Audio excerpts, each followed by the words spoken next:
That wasn't an update. There it is. Here she is. There we go. And all right, awesome, Michaela. Auto transcription is also, it has also been enabled just now. Awesome. Perfect. All right, are we ready to get started then? Ready to go, yeah.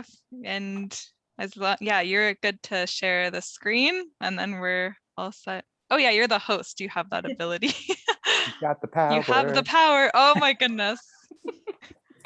True thing. One of mine today, yeah. Okay, I'm gonna mute myself until until the floor is yielded. Thanks everyone. And welcome everyone for Mindful Monday today. All right, thank you for being here, everyone. My name is Michaela Muldoon, and I'm the Digital Initiatives Coordinator / Programs Coordinator at the Art Gallery of Windsor. And I'm here today with my colleagues, Abby Lee Hallett and Derek Carl Bizzo. So yes, welcome everyone. Today we're going to be doing a mindfulness exercise, and then afterwards we're going to have a bit of storytelling and art appreciation. So it's just a nice, peaceful way to start off the week. We do this every other Monday, so every couple weeks. And also there are previous weeks available online. I will link those in the chat later, along with some more mindful events hosted by the gallery that you can check out if you are so inclined. But for now, first thing I'm going to do, and this will be the first part of our mindfulness, is being mindful of the land on which we live and which we use. So I'm going to begin with the Art Gallery's land acknowledgement here. While this program is happening digitally today, I want to acknowledge that I am physically situated on Anishinaabe territory, the traditional territory of the Three Fires Confederacy of First Nations, comprised of the Ojibwe, the Odawa, and the Potawatomi.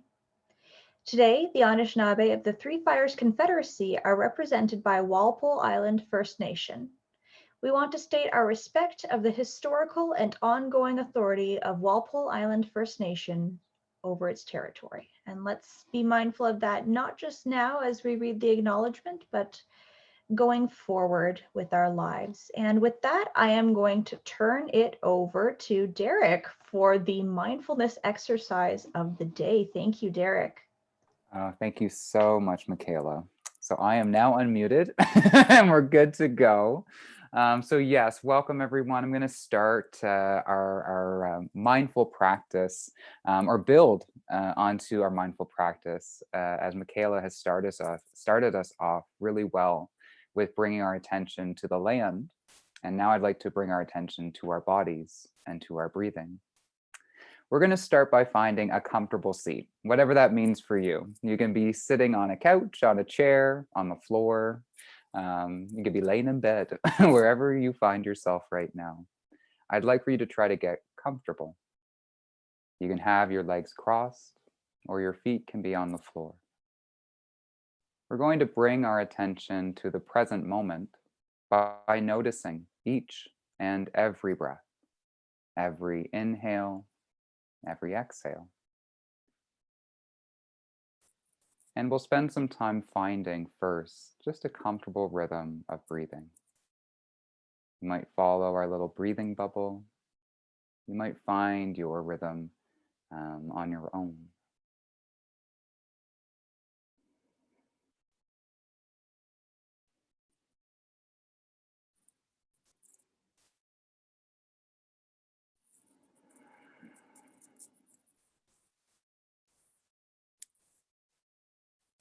And as we're noticing our breathing, we'll be noticing our bodies, the subtle sensations with each breath, and the subtle qualities of the space we're sitting in. And so sitting up nice and tall, supporting your sitting position, using the core muscles to support your spine, and pressing the top of your head up towards the ceiling, pressing into your seat. So you have a nice long, tall spine, breathing nice and deep.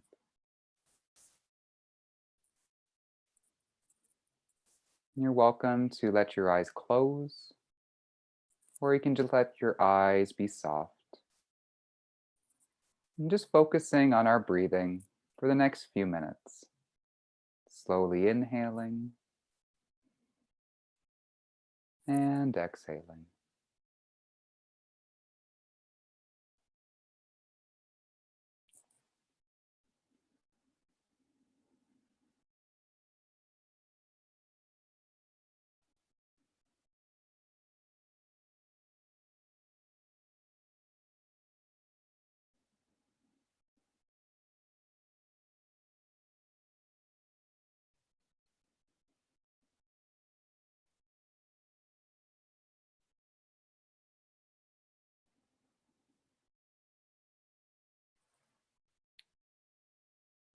If you ever find yourself getting lost in your thoughts or distracted, gently bring your attention back to your breathing. Noticing each breath, noticing our bodies, noticing just what's happening in the space as we pay attention to each breath. Coming in, going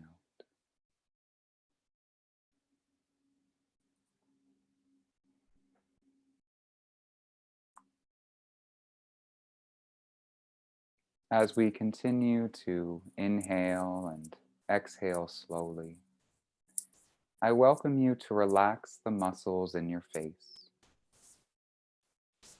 allowing your jaw to relax, letting your jaw open slightly, releasing any tension and relaxing your face.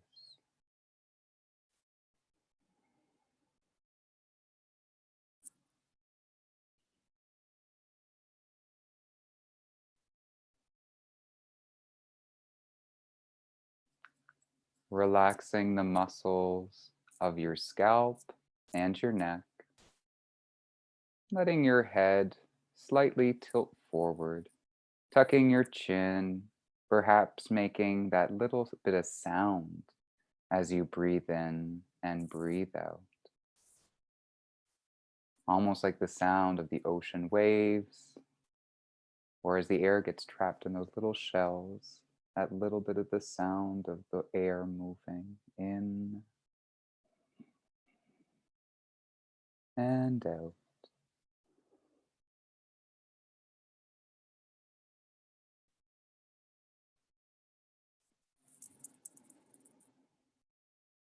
Relaxing the muscles in your shoulders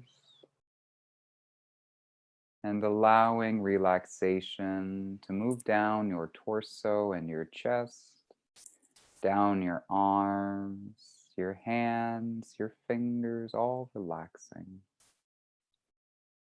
Feeling your back relax, your stomach relax, all the way down to the base of your spine.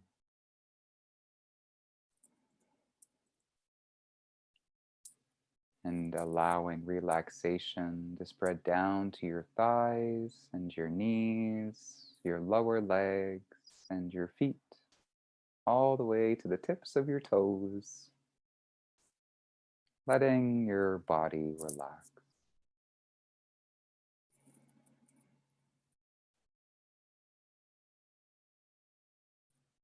Continuing to inhale and exhale slowly,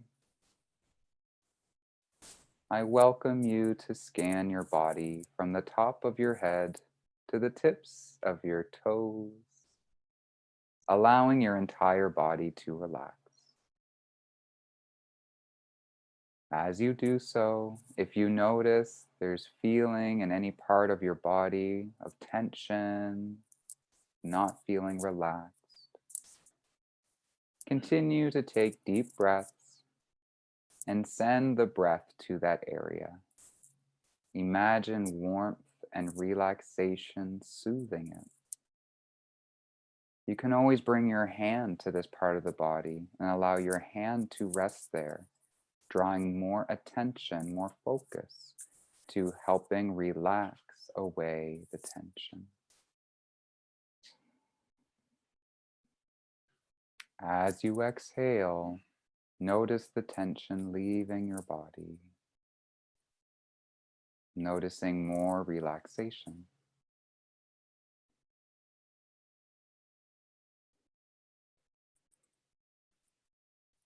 Taking just a few more breaths here. Breathing in and breathing out.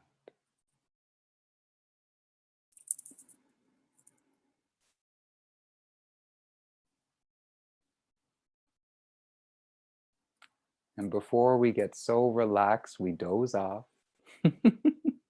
we can open our eyes, downcast at the ground to start. And I'd like for you just to take a look at your hands, your beautiful hands, thinking of all the things you do with them. And to take a moment to think back, looking at all the lines of our hands, how special each of our hands are. Thinking back to all of our ancestors, everybody that ever came before us. Feeling thankful that they did what they did so that we could be here today and get to do what we do. Appreciating this gift of life and thinking of everyone that we're sharing this gift of life with right now. Everybody who's alive in this moment. All of those future generations that are still to come.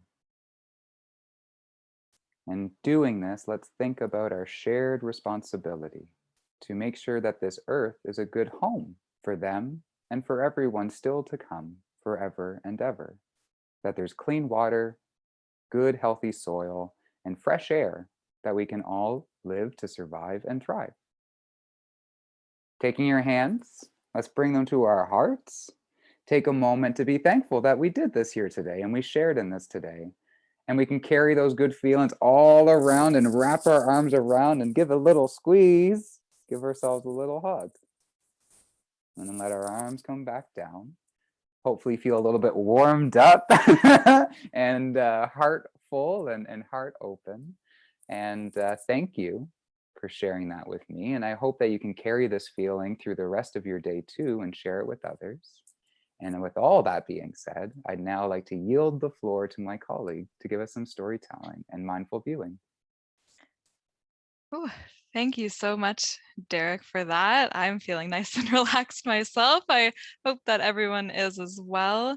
So I'm Abby Lee. I'm the Audience Engagement Coordinator at the Art Gallery of Windsor. And I'm going to be taking us through some art appreciation and what I'm going to call, it's a new title, new working title, but some self-care storytelling. So we'll see how that plays out. And without further ado, we'll jump right in. So the work we're looking at right now, it's by the artist Isabel Hayard. Forgive my anglicized French there. And we'll talk a little bit about the artist before going into more of the storytelling. So Isabel Hayard was born in Montreal in 1969, and she's based right now in Rodin, Quebec. She's a contemporary artist known for large-scale photographs and experimental videos. Her work looks at the destruction of natural landscapes for commercial gain. She looks at urban development and social conditions, and she really believes that it's important to take a stand to show, educate, and denounce, but also to be enchanted and touched by all of the natural beauty that surrounds us. So what we're looking at right now, it's called Étang numéro 2, and it's from a photo series called The Underworlds. Now this series, it really combines the artist's personal experience with the environment along with some larger concerns for conditions of bodies of water across Canada, the United States, and in Mexico. So while visiting Southern Florida in 2008, Hayeur created images of the ways in which pollution is affecting the water and the urban landscape. So in this image, you can see part of the trees above the water, and the majority of what you can see is kind of the depths of the waters below. And to achieve this, the artist used a submersible camera and a watertight tank. So now that we have a little bit of the context behind the work, I'd love for us to kind of center ourselves and look at this image, and kind of drawing on Derek's introduction here, we can take in the image and take a nice deep breath together, in through the nose and up to the tops of our chests. And exhale out through the mouth, letting our breath flow out, feeling our stomachs deflate as we fully exhale. And as we do this and get into this grounded state, I'd love for everyone here to reflect on where you're looking in this picture.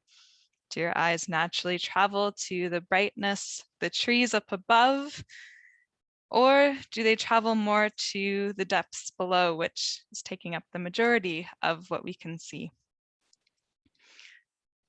So I'm wondering if anyone had a similar experience I had in looking at this for the first time. So if we can go to the next portion of this image, in the next slide, you can kind of see here that this light-filled portion, it takes up a very, very small portion of the image, but I felt my eyes kind of naturally traveling up, and not really as much taking stock of the waters below. And that kind of led me to two different but connecting thoughts, I guess. So the first one is, my goodness, like we have been through such a time, we said the word unprecedented so much. There's so many adjectives that could describe this last year and a half. And so I want to first just hold space for that, because we've all been through this difficulty to varying degrees. And I want to send out first some love and appreciation for the fact that we're all here right now. We're still going as best we can, and we've made it to this point, which is something that, you know, before so long ago, we weren't quite sure what lay ahead. So in thinking of that, this really, I think, has to do with a capacity for hope, and thinking of hope in relation to this image, and thinking back to the artist. A large reason why she captured these photographs is to show the concern for the negative condition of the waters and the pollution. And yet, instead of, you know, kind of focusing on that more looming part of the image, even though it takes up the majority of the space, we still have the capacity to focus on the light, focus on the sun and the greenery up above. And I think that's what really is keeping us going. The fact we're able to find these pieces of that hopefulness, however small they might be, shows us how, you know, incredible and motivating and strong that we are in our capacity to be able to propel ourselves forward, make these positive changes, because that's what helps motivate us, and that's what helps continue to make this wonderful space around us that we have and hold dear a better place. And even, I think, if the outer worlds, you know, we've definitely experienced that this past year and a half, even if the outer world is not necessarily turning out the way that we had hoped for, if we take some time to take a deep breath and to slow down and to look for those pieces of hope, we can find that we can find them either within us, or we can look out to this wonderful community that we are so grateful to have here in Windsor-Essex, and reach out for our supports, and we can find hope in them. And that's, I think, really beautiful thing to be able to ground ourselves in that space of hope. Now, if you are thinking, Abbey, I did not look at the top part of this image, I went straight down to the bottom, that is completely okay. Again, we all look at works of art differently, and I'll go into that a little bit now as well. So for those of us who were looking more at the top, I'd like us to kind of take either a real or a figurative deep breath and kind of plunge ourselves beneath the surface so we can see more in the next image here. And even though we can't quite make out a lot of the different pieces below the surface, I'd love to try to parse through some of the different shapes.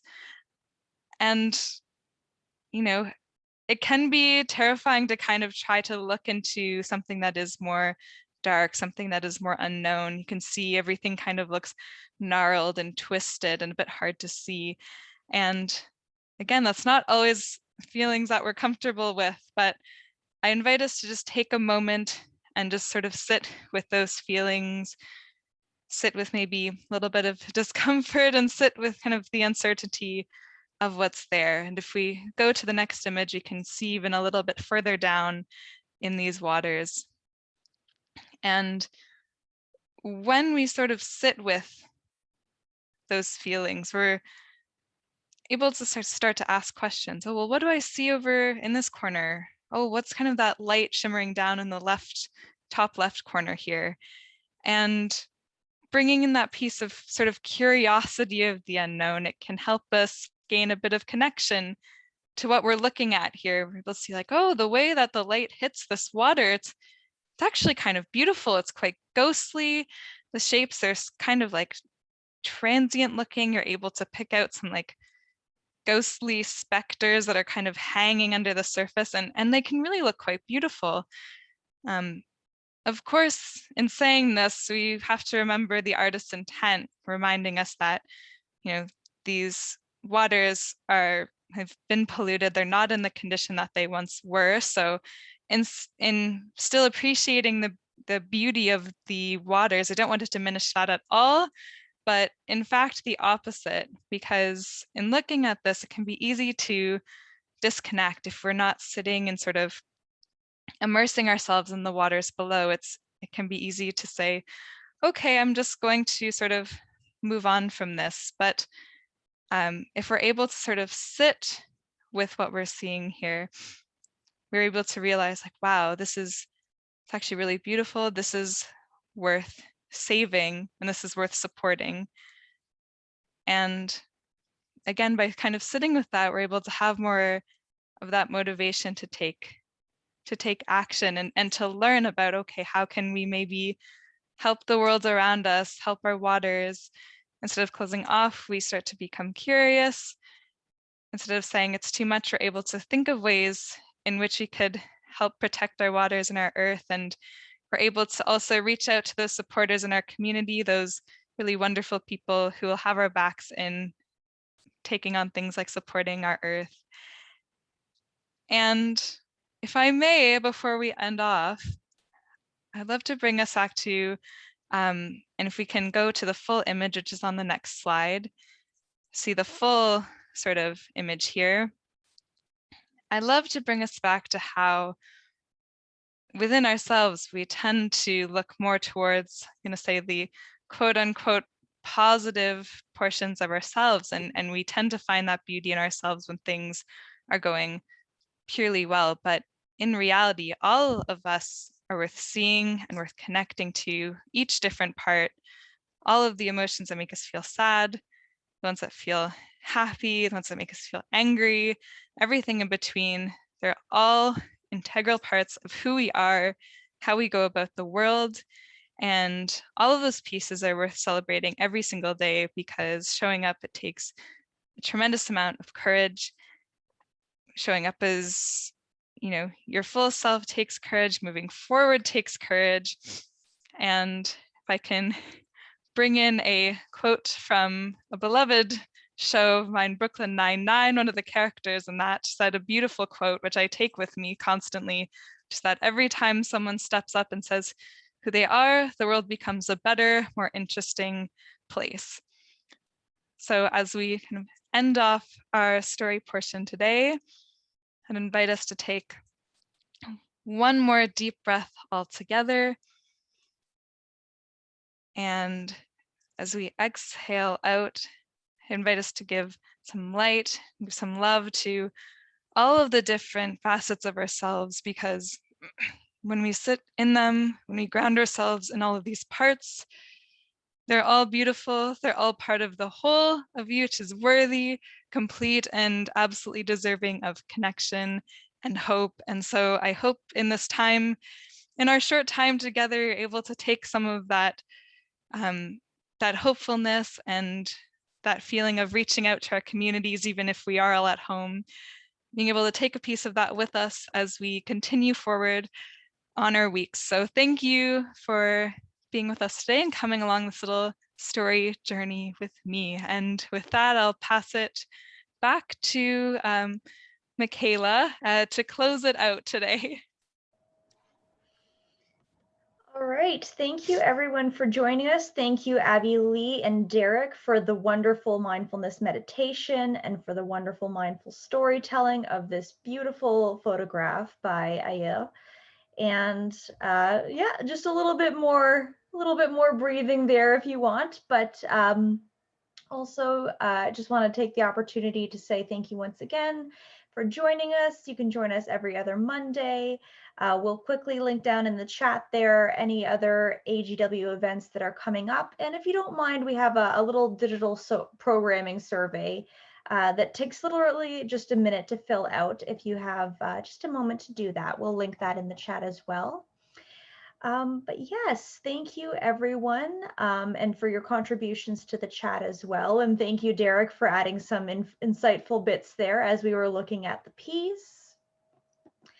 I can't help but feel like I'm forgetting to say a thing. I don't know what that thing is though.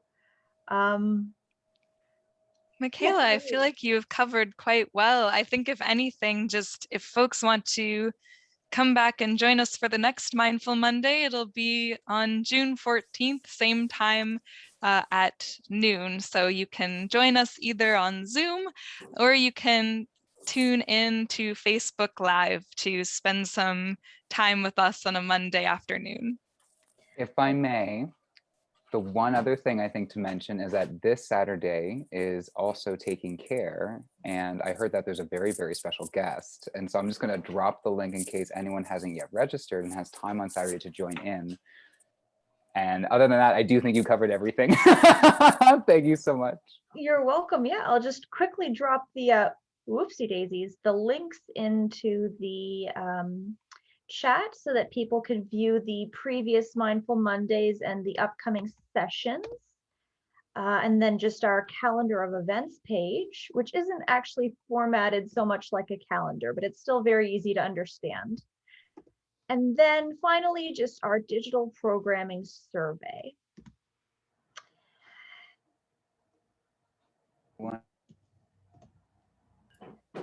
And there we go. Kayla, would you redrop those just to make sure everyone gets them? Because right now it's just to all panelists.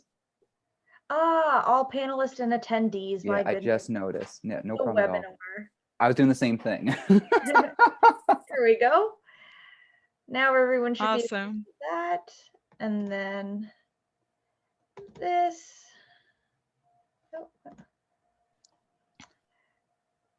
Oh, Derek covered it. Okay, cool. And then just the digital programming survey. And there we go. I wish the default were to all panelists and attendees. My goodness. All right, so the links should be in there, all of them at least once. And if you have any questions, feel free to email us. Our contact info is on the AGW website if you have any questions for any of us. And thank you once again for being with us today. Have a great rest of your day, everyone. Take care. Take care, everyone.